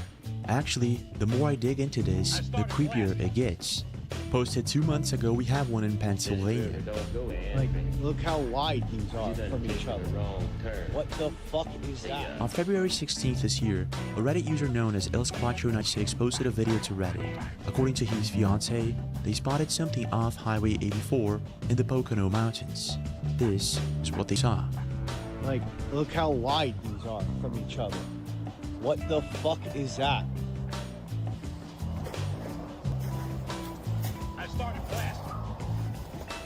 Like, these are mine. What the fuck is that, bro? Like, for real? Let's follow. Look at this. What kind of thing made these steps, dude? I started blasting. Like, it goes all the way up into there. In the video, we can see what appears to be huge footprints on the snow. Thing is, was this actually Bigfoot, or is he just playing a prank? But like I said, the deeper we go, the crazier it gets. If we take a look at Bigfoot Society's post, they say that whatever these things are, they're headed east.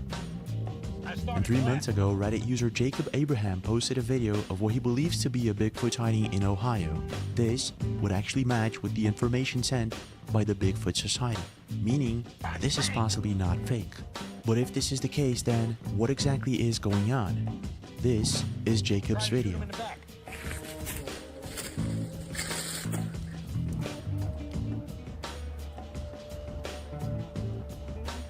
Try to shoot him in the back. Bang, bang. Would that be more fearful than letting me try to be a nice guy? Would you want to believe in those things? Would you want me to believe in someone like that in your world? That's your treasure. Now Jacob says he was outside the other day off trail and saw what he thought was a bear. He got his phone out to record it and noticed that whatever this thing was, it wasn't a bear. If we slow-mo and rewind the video a couple of times, you can clearly see it. That's no bear at all. But if it's not, what is it? If we compare both his video and Patterson Gimlin footage, it actually looks like this thing has the same stride, but I could be wrong. Now I'm not exactly sure if these sightings are connected, but it seems as if there's a pattern, and it's not just happening in North America.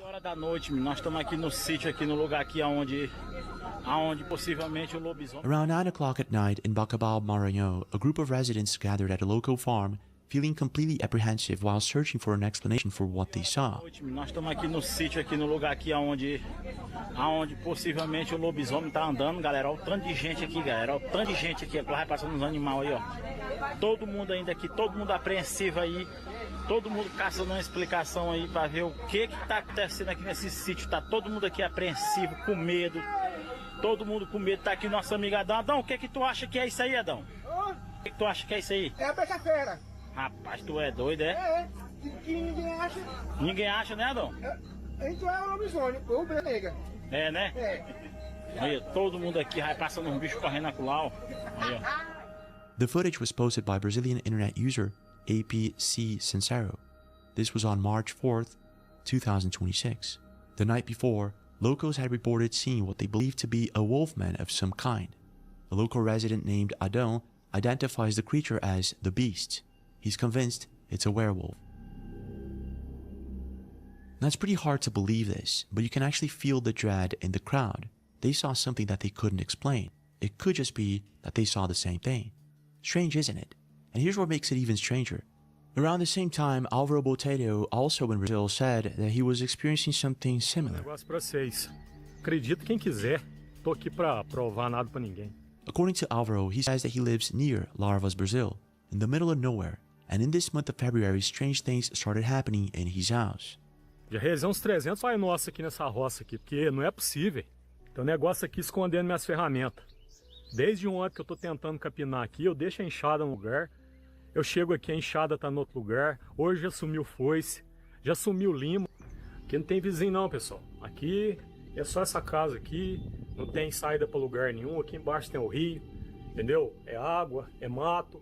Now get this. Also on the month of February, Mexican biker Ricky Ortiz 89 faced a similar encounter while out in the middle of an open field. Con mucho miedo y no me podía mover.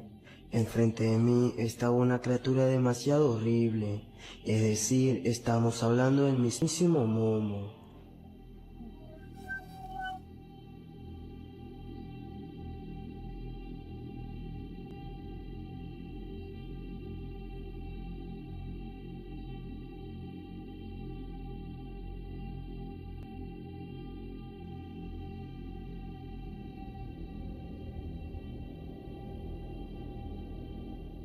Whatever that thing was, it looked entirely different than a Bigfoot, but it looked humanoid and also pretty tall. Now I'm not exactly sure if all these sightings are real, but there seems to be a pattern. The question here is, what exactly is going on? What are these things? Where are they coming from? And where are they going to? Are these possibly creatures that live underground and for some reason are now surfacing? Or is this all just an elaborate hoax? What's your take? I don't know. I'm lost right now. Have you ever been 100% certain about something like a book you read or a show you watched, only to find out that the world around you says it never happened? We're not talking about forgetting where you left your keys. We're talking about thousands of people remembering the same exact thing down to the smallest detail. A long time ago, I directed a Doritos commercial for a Super Bowl contest that they were doing, so it was one of thousands of entries, but I was convinced it was going to be the winner because it is so good. I still think it's one of the best commercials, and it was like $1 million prize. I was like, oh, I got this. 12 years ago, Chris Greeter entered a famous contest called Crash the Super Bowl. If you don't remember, Doritos used to let anyone submit a commercial, and the winner got $1 million, and their ad aired during the big game. This creator made an ad, creative piece involving two guys and a flying pig. It was a childhood idea he had since middle school. And you probably remember this ad. Shoot lasers out of their butts? But here's the thing, according to the creator, he didn't even win. Actually, Doritos didn't even get to see his ad. I directed a Doritos commercial for a Super Bowl contest that they were doing, so it was one of thousands of entries, but I was convinced it was going to be the winner because it is so good. I still think it's one of the best commercials, and it was like $1 million prize. I was like, oh, I got this. But what's weird is it didn't even place, and I don't even think Doritos ever even saw it because they got thousands and thousands of submissions. This was like 12 years ago, by the way. There was no AI, there was none of that. Like, I'm sure they had humans that had to sit through thousands of hours of submissions and probably just didn't even get to see all. It sat on his hard drive for over a decade, until he posted it on the internet just recently. Within days, the video hit 10 million views. The response from people was so overwhelming that it sent the creator into a spiral. I've gotten over 10 million views and 30,000 comments in the last week across TikTok and Instagram from people that swear on all things holy that my Doritos commercial contest entry from 12 years ago, which did not win, which did not finalize, which did not air, was a famous classic ad all over TV. It's not even just vague memories. I mean, for some people it is vague. Some people just don't even know it at all. But having DMs from so many people where it's a vivid memory that even has like stories attached to it. Like someone's like, oh, you know, I drew that in high school and I made the guy's ear flaps on his hat. But if it was a Super Bowl commercial, like, and it was, you know, there's got to be some DVR recording somewhere out there, which hopefully something like that would surface. That would be so cool if we could find some proof of this thing being on the air. But the other thing is, like, maybe it really is just like timeline jumping. Maybe this really is realities merging. Like, he started receiving DMs from thousands of people with vivid memories of the ad. But how is that even possible? How can thousands of people have a vivid memory of a commercial that the creator itself says never left his computer? Officially, this is coined as a false memory, but some others coin it as a Mandela effect, an eerie phenomenon where a massive group of people, thousands, sometimes millions of people, all share the same exact false memory. Hey, let me know if I'm tripping or not, okay? I think this is some sort of Mandela effect. And the reason why I'm saying that, didn't the word Skechers had a T in it? Hey, so I believe in Mandela effects. I think they're 100% real, 100%. I've never had one happen to me overnight where it completely changed my reality, okay? Like a kid from the 90s or the early 2000s, I was into Pokemon, okay? There's this rock-type Pokemon, kind of looks like a snake. His name's Onyx, all right? My whole life, memory, everything. His name is spelled O-N-Y-X. Always been that. I watched a compilation video last night that said his name is spelled O-N-I-X. I said, that's bullshit. I boot up the game, I go inside, I go through my Pokemon, it says O-N-I-X. When did Onyx become Onyx? Literally. The term was first coined in 2011 by a woman who had a memory of Nelson Mandela dying in prison, even though he never did. But if you think that this is just about a bag of chips, think again. Just a few days ago, an internet user called iScareDads started noticing something impossible happening in his backyard. He noticed that one of the trees was moving. Alright, something's fucking fishy around here and I don't like it. This tree, I know this tree well. This fucking thing, that thing is not real. That's not a real fucking tree. It's not in any of my childhood photos, and it doesn't even show up on Google Maps. On top of that, I feel like it's been getting closer to me. I fucking went out there the other night and measured it 377 feet away from me. I measured it this morning. 345. He believes that one of the trees in his backyard isn't a tree at all. And even though his story sounds completely ludicrous, he started measuring it and recording the tree to prove that he was right. And this is what happened. We'll figure out how many feet away it is. You guys can't tell me I'm wrong. Everything about this thing looks fake. It doesn't sound real. You hear that? Nah, something's not right about this fucking thing. This thing's not. Knock the other tree. Real. I also haven't seen one bird land on this tree. I've been staring at it for about 2.5 hours. Not one fucking bird. I mean, come the on. I mean, I think we can all agree at this point about that, but come back to this now. This looks closer. I don't care what anyone says. Most of you agree. So, I listened to the comments, put a tight piece of yarn going across. I'm going to come back tomorrow, and let's see if it drooped up a little bit. All right, so I'll update you guys tomorrow. At this point, his viewers were divided. There was no proof the tree was moving indeed, and people would have to just take his word for it. However, some people in the comment section seemed to agree with him, and even share similar stories. This is until this happened. I knew it. I fucking knew it. Look at it blowing in the wind. Look at this. I had this thing so tight. Look at this droop. Look at the droop. This thing definitely fucking moved. If you notice closely, it appears as if the string he attached on both trees may prove he wasn't crazy after all. But still, it could have just loosened up due to temperature change. Nonetheless, the next day he continued on to record these events, and this is what happened. Alright, tree bird, let's see what works. No way! No way! Yo, the yarn is broken, there's no way! There's just no way. Let's measure this bitch. Alright, same exact spot, tight yarn, and we're gonna measure. Look at this. Look at this. This looks different. This is absolutely wild. This guy don't have a tape measure? 3 feet 5 inches. It moved 3 inches. Now what's interesting is that there's loads of people saying that throughout his videos, if you observe closely, you'll see that the trees are actually moving away from each other. But I'm not too sure about that. Now I'm pretty sure there's a good explanation for all this. However, what's scary about it is the amount of people in the comment section saying that they've witnessed something similar. And looking a bit further, I did find reports of locals and eco-guides in the Amazon forest that talk about walking trees. For them and many other tribes in Central America, it seems that this is a common tale. However, I'm not convinced that this is what's going on, but I could be wrong. What's your take? Is this possibly a fake tree planted there for some reason like he thinks? Is it possibly a glitch in the Matrix? Or is it just a hoax for views? There are things in this world that should never be disturbed, and once you do, there's no going back. The video you're about to see comes from rural Matão of Brazil, where a man was doing some routine plumbing on his work property. That's when he found something that should have stayed buried. Olha o que eu encontrei só. Olha. Sabe o que tem dentro? Será o que tem dentro? What? He found what he believed to be a pote de ouro, a pot of gold. In the video, you can see his genuine excitement.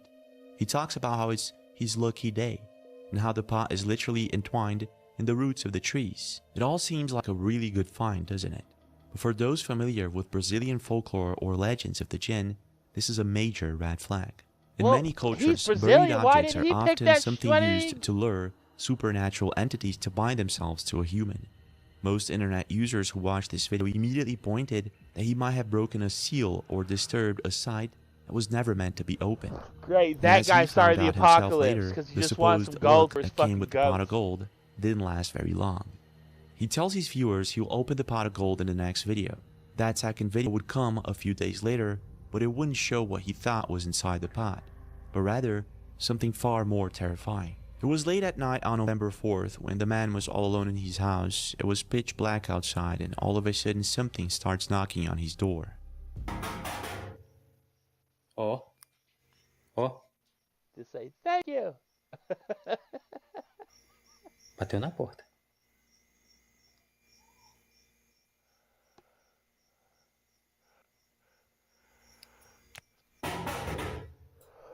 Feliz Navidad? Tá vendo? Eu tô aqui sozinho. Vou ver o que é. You can see in the video his tone changed completely. The excitement from the first video is gone. He's completely terrified. He gathers the courage to walk to the door, but when he opens it, his dog, Neguinho, is terrified and won't approach the door. In many cultures, animals are considered sensitive to supernatural presences, able to detect what the human eye cannot see. Neguinho, vem. Neguinho, vem.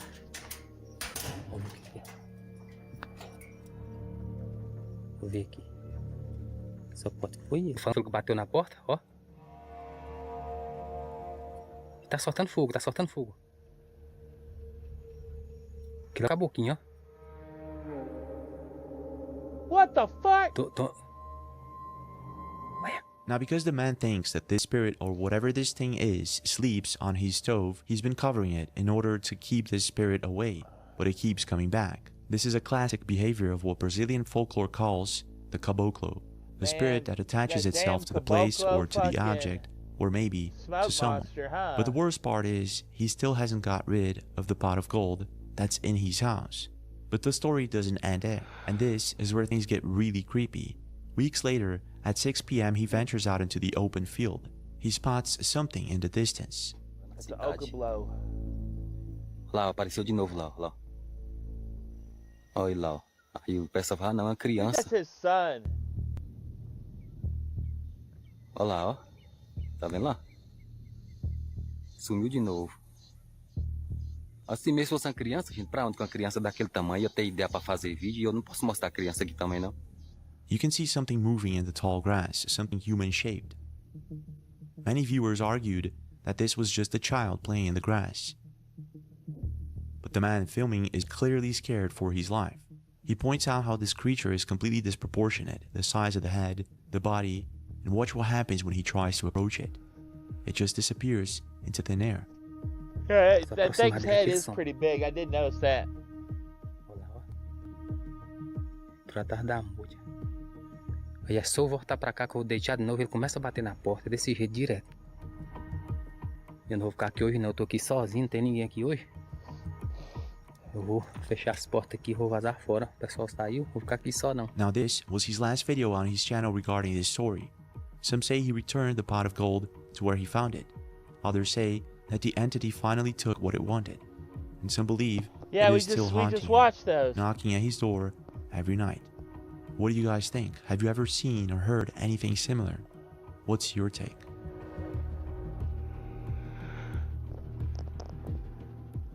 This is it for now. Don't forget to subscribe to the channel with notifications on. Smash that like button. The chick in Oklahoma, she got attacked by some animal. We didn't know what it was, but they got the DNA or whatever slobber back, and it was a domesticated dog. So it's like the domesticated dog man. You know what I mean?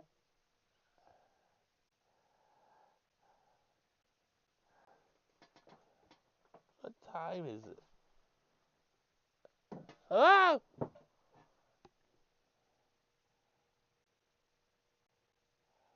Hey, I'll tell you subscribe.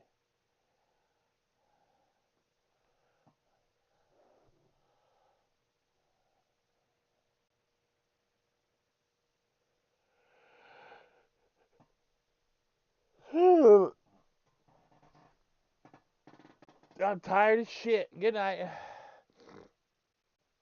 All that fried chicken I made.